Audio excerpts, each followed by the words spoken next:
Good evening. Hi! I feel like I've been away travelling Scotland forever. Hello, everybody. Happy Wednesday. Yes. All messed up. Week's all messed up because it was insect day at school. Or insect. Insect, as the children call it. It's all messed up. So happy Wednesday. What is it? Wednesday the 9th of June. Wednesday, 9th of June. Hello, everybody. If we haven't met before, where have you been? What's going on? My name is Kate Carney. I do this. farmersipandshare.co.uk. We are proud, chuffed to bits, to be the UK's #1 craft gin and spirits members discount club, and it's amazing. And we get blessed. Hashtag blessed. Look, if only if I was 23 and thinner with long hair, hashtag blessed, that would be my life. With some of the most amazing craft. It's not just gins anymore. Gin monsters out there. It's spirits, liqueurs, vodkas, rums, whiskies. It's all coming at you. It's all coming at you in lots of different angles. So if you are joining me this evening, a little half an hour chat, a little gin and tonic together. I'm going to have a gin. In fact, I'm going to pour one now. Tell me who you are, where you are. I nearly said what you're wearing. Don't need to tell me what you're wearing. That's your own business. What you're drinking. What are we having? So this evening we are joined by the lovely team, by Fiona and David from Shortcross Gin. Can you say over the pond in Northern Ireland? Do we say that? Is it a pond? It's more of a stream in the context of the size of the world, I guess. So let's pour a little drink and let's get the team on, shall we? Let's see what they're having. I think they might be having something new. Warning, warning, gossip, gossip. There's new stuff in this, unsurprisingly. They're going to show us a new thing. So just simmer down, everybody. Don't get too excited. Like my face when David just showed me what he showed me, which sounds really strange. So let's just bring them on instead. Hello. Hi everybody. Cheers. I'm excited over here. First question: do you always measure, or are you a free pour family? What's the situation, or do we differ? A little bit of both, I guess.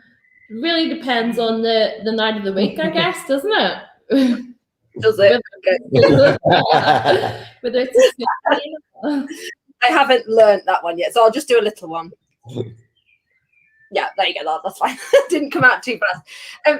Hello, team. How are we? How is the weather over there? Do we say over the pond? Do we say over the stream? Just over the water? Just over there, aren't you? On this side of the RC, it's a glorious sunny evening, so we're not complaining.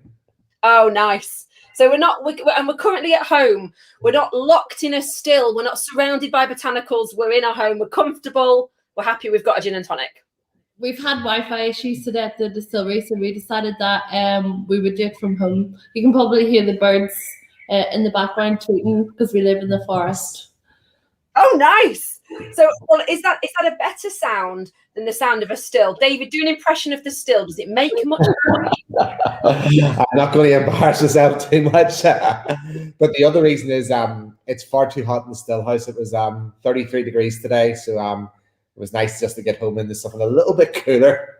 Oh my life! Are you there every day? Is this full-time award-winning Shortcross gin? Is this the only thing we do now? Are we all in on gin? Yeah, we left our jobs back in 2013, 2014, and this is the only world that we know. We dived in, and many people told us, "You're mad, you're crazy, this will never work, you'll never sell a bottle of gin." But we're still here. We're still here, and those people have been kicked out of our life, sent them with a money on their way. So tell us about how you started. So you just said you left your jobs. What a big move that must have. Did that feel like a big move at the time, or were you like, yes, this is it, we've got this, we know what we're doing? Well, I suppose I maybe start with my bad married man's joke. It's my wife's fault that we did it. So Fiona had wanted to build a distillery here at her family home from about 20 years ago. And at the time, her father told her, behave, go back to work. But this little spark of an idea of trying to build a distillery and rekindle a little bit of the lost art or history of distilling in Northern Ireland sort of stayed smouldering away in the background up until we got married in 2011. In fact, we're married 10 years next Friday, just so Fiona remembers. And we had very different careers. I worked as an engineer, Fiona worked in property, but we love food and drink. And, if we were on the other side of the English Channel, we'd probably have a nice vineyard and be spending each evening drinking wine, eating charcuterie and cheese. But hey, we live in County Down. It's not Bordeaux. And Fiona says, well, what about a gin distillery? We love gin. Why don't we look at making gin? And in a very gullible manner, I just said, okay. So the first 2 years of our marriage, we basically spent our holidays, our weekends, doing a busman's tour of distilleries everywhere across the world, from Seattle in the Northwest Pacific, to Seoul in South Korea. And we just fell in love with the spirits industry. Particularly we're in the US, the Americans just do craft spirits with a passion that it's really hard to describe, especially back in 2012 and 2013 in the UK. And we felt really emboldened by this. And so in February of 13, we said, right, we're going to do it. We're going to launch Northern Ireland's first gin distillery. And we ordered our still. It arrived that summer. We spent summer building the distillery, doing our recipe development. And very quietly in April of 14, we launched in 2 restaurants who put us on social media. And then through the power of Twitter and Facebook, it just exploded. And I suppose in one sense, it's not stopped since then. So it's been quite a journey over the last 7 or 8 years.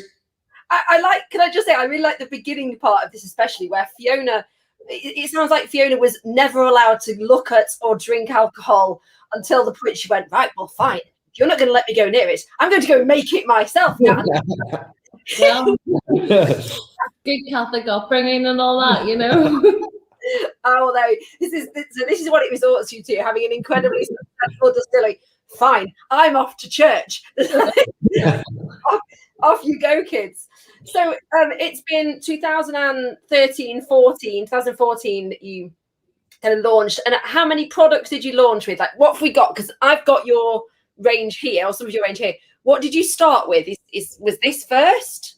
Yep, that's our original Shortcross gin. So that's the first product that we launched. And for us, we really wanted to take the essence of where we live on our family estate. So we forage wild clover, elderflowers, elderberries, and apples from the walled garden. We really wanted a sense of terroir in our gin, and a sense of place. So when people opened our bottle and smelt our gin and then drank it, it really gave the sense of where we lived. And it also just happens to be incredibly smooth. That's not an accident, is it? I mean, this is one of those gins that I forget how, which don't take this wrong with it, I forget how delicious you are, and then I have you again and go, oh my God, you can really see why. I mean, what awards has this beauty of a baby won? I suppose inadvertently, it's probably recognised as the most awarded gin on the island of Ireland. So it's won more top flight awards than any other gin, which is kind of cool for us. It's but for us it just means that other people love our gin as much as we do, which is the real testament of it. And where did the name Shortcross, and this might be a totally naive question, I apologize if I'm for the first time. By the way, beautiful label. I've just noticed the silver on the silvery label there. So why did you choose the name Shortcross? Where's that come from? So the name Shortcross comes from our local village, which is called Crossgar, and in Irish that means the short cross. So we were always proud to have our village name on each and every bottle of our gin or spirits that we produce. Nice. And do you still live in the same village now? Is everything kind of stayed put? And how far away from the distillery are you? Did you start at home, or have you got a big site now, or what's it like operationally for you guys? Because you've been going for a while now. I speak to so many who are brand new over the past few months, but you've been going for a while. So what's the site like where you work? So we started with one warehouse where we have our first 450-litre copper pot still from the Carl Christian family from Germany. They came over and installed it in a few days, very German efficiency. And we also had a porta cabin. And then we have grown now to 4 copper pot stills and 4 warehouses, and we have a visitor centre now as well, and a shop on site. So we've slowly grown over the past 7 years, to say the least. But this isn't an accident, right? This is not, you haven't just, we just happen to have grown, your love of wanting to do this. There's one thing wanting to make a gin, but you could have just made a gin and then gone, okay, good, that's done. So you've grown a business. So what did you do before this? What was there before gin that's fueled this capability, I guess? Before gin, I was a property surveyor. I was property management and property valuation, and I guess having that background of being methodical about things and costings and sourcing and overseeing contractors and having all of those networks within the bar and hospitality kind of helped me. And then David, he was a missiles engineer. Yep. So actually from Northern Ireland. And very handy for making gin. Okay, so your Shortcross, and what do you call this? Do you call this your signature or your original? What do you call this one? It's probably our signature gin. Signature. Yeah. All right, so signature came in 2014. And then when did it have a brother or sister? Like who was next? Who was next after this one? I suppose the next release that we brought out was our Bartender Series, which we developed in 2000. That fellow there, which we developed in 2017 with the winner of our signature serve competition.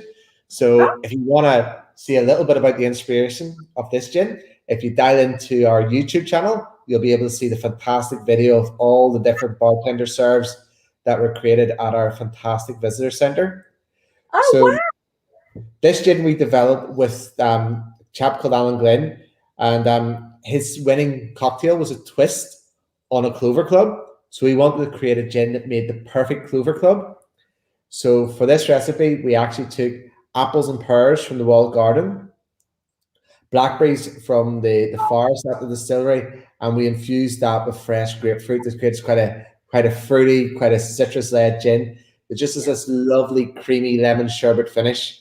And it's probably, I think this secretly is Fiona's favorite gin up until our latest release. So, and it is beautiful. And I remember, bless one of our Sip and Share members very kindly sent me some minis from you guys. And I remember pouring a mini of this and messaging Wendy and saying, I'm messaging them now. Like, thank you, we're off, let's go. And I felt that sense of compulsion because it's absolutely beautiful.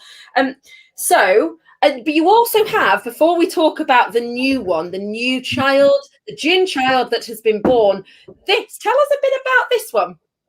Rosie. So this is an older label because this is what's in our drinks cabinet here. So this is our take on a pink gin. So first of all, when we developed this, we wanted to create a gin that still tasted of juniper. It was still juniper led. It wasn't all about sugar. So I suppose if you take your average bottle of pink gin out there, there's 5 to 7 tablespoons of sugar per bottle. So we wanted to avoid a lot of that sort of artificial flavors and sugars. So we actually took inspiration from Fiona's mom, Rose, who actually looks after the walled garden on the estate. So we managed to beg, borrow, and steal her strawberries and raspberries that we actually infused in the initial recipe. And then we also vapor infuse lavender and chamomile that we take from the gardens as well. So this is it's a dry style pink gin, but it makes some fantastic cocktails, and we love this served not with tonic, but with actually Sicilian lemonade, something a little bit more refreshing for summertime. Bright and light over the summer with Sicilian lemonade. Oh my goodness! So we know. So we've got those three, and we'll come back to the cocktails in a moment. But what's the new thing that you've been talking about? You've been teasing us with. What's new? So this is our new gin, which is our citrus drizzle gin, and it was all about being inspired by sort of the love of citrus that we have here. Because one thing we love in gin is when you get that really citrus hit or a really, really fresh gin and tonic. So we wanted to do something that was fresh, summery, and brighten up our days as we were coming out of lockdown.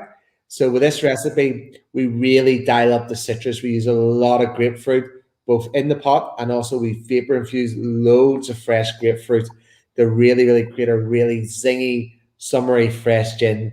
It's beautifully balanced, but it's just a fantastic, fantastic gin. We're still playing about with cocktails with this one because it is so new. But Fiona's just enjoying it now with some fresh grapefruit zest as well. So would you go as far to say, because I'm like this with grapefruit, there's a lot of members that are like grapefruit lovers. Would you go as far to say, would you call it a grapefruit gin, or what other, is it lemon and orange and grapefruit as well, or is grapefruit the predominant flavour? No, we use orange and lemon in there as well, but it's the fresh grapefruit that really just lifts all those other citrus elements up. Very nice. So when did that one come out? How long's that been released? It released a few weeks ago. And how has it gone down? I can only imagine. Fantastic, yeah. Really, really good. Really good feedback. So we're going to be opening our bar next week. So hopefully it's going to be featuring on our cocktail list for quite a few drinks as well. So we're looking forward to seeing what people think of it. So is this your bar at your visitor centre? Yeah. Yeah. Amazing. So, and do you do gin schools there or tasting sessions? Like, tell us what happens at the visitor centre, because I feel a visitor centre feels like a museum-y style word. But actually, my guess is it's much more hands-on, have a gin and tonic and learn about you guys. Yeah, so our visitor centre is surrounded by fields and cows, happy cows, which we feed the grain from our whiskey to. So the cows are always all around the fields, and we have a lovely terrace which overlooks all of the lovely fields. And our distillery centre is where we take people and we take them on a tour, and also a gin masterclass where we show people how to pour the perfect gin and tonic, and learn about obviously all of our Shortcross editions. It's just a fun afternoon to have. You know, for us, it's all about having fun, nothing too serious. And how long have you had the visitor centre for? And have been offering those things? 3 years now. Oh wow! Okay, so you're this is a really well-trodden path for you guys. Well, we've kind of been closed for the last 18 months. Well,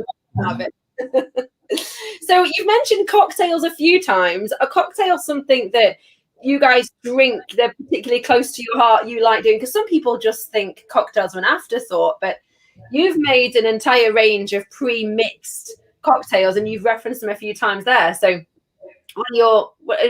is cocktails a love for you? So for me, obviously during lockdown, I needed to keep myself busy, and I love making cocktails. Every weekend I'm experimenting and I'm asking David, try this new cocktail I've made, and it either goes down really well or he just says, oh, that's lovely. So for me, when all the bars and hotels were closed, I wanted to recreate my cocktails, and I started sending them out to friends as like gifts, you know, lifting their spirits through lockdown. And they were like, Fiona, these cocktails are amazing, you need to sell them. And so that's how I really took off then. So I decided, actually, that's a great idea. And we worked with the design agency and got labels, and I make the cocktails at the distillery. So we have 5 cocktails in the range: the Bramble, the Elderflower Negroni, the Old Fashioned, the Modern Martinez, and the Aviation, which is my personal favourite. Why is Aviation your personal favourite? What is it about that? I think because I like the Parma violets and I like the floral notes that come through with the gin. And for me, it's quite hard to get a really great Aviation with the balance of flavours. And sometimes when you add the liqueur to it, it overtakes it. So for me, find the balance with all of the cocktails to make sure that the gin shines was really, really important. So I love the fact that you've spent all that time, all the weekends kind of in lockdown or weekends making cocktails, because that is like the opposite of what I do. So when you sent the cocktail kits, the ready-made cocktails, and we've been camping a few times, I've taken them with me, I was like, this is a dream. This is just so much easier. I didn't have to put any thought or creativity, as creative as I am-ish. I didn't have to put any thought into it because you've done all the hard work for me. So thank you very much for doing that. Oh, thank you. And they're also, for us, we wanted to create, because you couldn't go to the bar, or we wanted to create like really great high level cocktails that you get at a bar. So there are higher ABV than kind of some of the lower ABV cocktails that are on the market. And that's really important to me, that, you know, when you have a cocktail, it should be an experience. And for me, that was really, really important, that I recreated that in the bottle. So when people have a cocktail at home, it's like, oh, this reminds me of having a cocktail in a bar. So I know that they're higher ABV because when I took the Bramble camping, I drank it in a large plastic pint glass, which I appreciate is not very sophisticated, but I am in a camper van in a field, and found myself dancing around the van thinking, why is this? Why am I dancing around the van? Oh, yeah, because they're not 18% or something. Like, I just, oh, this is delicious.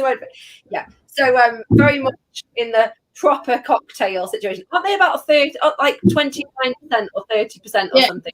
It depends on the cocktail. Some of them are a little bit higher than others. Obviously, the gin old fashioned is going to be a little bit higher, but it depends on the cocktail. But it's not. I absolutely love them. I think they're just great. They're so jinky. I love them as well. I love the whole set. I love the fact that you just, oh, this is nice and easy. I don't have to think about it, yet I still feel creative. And look at me with a cocktail. See? But I guess the good thing about these is as well, you know, if you think that it is a little bit too strong, and there are people out there who, you know, like a lighter drink, you can add a soda water or a tonic to them, you know, and create a kind of spritz if that's your fancy. Alternatively, you could go the other way and pop another shot of gin in it and encourage that. Yeah, whatever, you know, and that's a great, you know, whatever works for you. Whatever works for you and keeps you looking after the children on the campsite and makes you ensure you are still responsible. So the citrus drizzle, is that available now on your website? Yeah, so it's available on our website. At the minute, yeah, it is. Let that one for a minute. Yeah, our gin and the new citrus drizzle gin and all of our cocktails are available now as well. Amazing. Now, could we, and I won't put you too much on the spot, but maybe offer the citrus drizzle gin to members? Yeah, that would be great. We love sharing our gin with everyone, so I think that would be a great idea. See, they all bullied me. They all messaged me and asked me, ask them. See, I asked. Amazing. Oh, lovely. That was brilliant. Thank you so much. So anything else we need to know about Shortcross Gin? Like, you're opening the visitor centre again in a couple of weeks, I guess, in line with the difference in rules over there. We're opening our bar.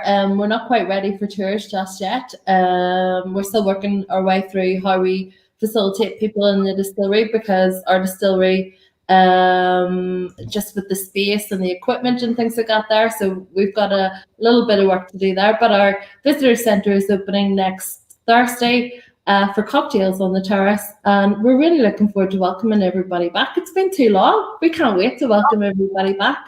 I really fancy coming over for cocktails on the terrace. I can't promise I'll make it for Thursday, but cocktails on the terrace in the sunshine sounds delightful by anybody's standards, I would say. Yeah, it's an absolute sun trap as well, where the terrace is. So yeah, it's going to be amazing. And then we're going to probably host music on the terrace throughout the summer as well, and a few other events, cocktail making classes, things like that. Excellent. That sounds really exciting. Well, I'm going to wish you both the absolute best of luck with that. Not that you need it at all. Let's just hope that COVID stays away, and so that you can let everybody in. And yeah, Tim's like, yes, please. Stays away and you can let everybody in. And thank you so much for your time, and thank you for the special offers to Sip and Share members. We are really grateful for it. So I can already feel people in particular looking at the cocktail sets again. And yeah, all the best with your citrus drizzle. I will drop you a message, Fiona, and we'll get that on. And I think there's a lot of grapefruit lovers in there, so we'll get that on as well. Well, sláinte, everybody. Cheers, everyone. Cheers. Thank you so much, everybody. Have a lovely Wednesday evening. See you soon. Bye. Bye.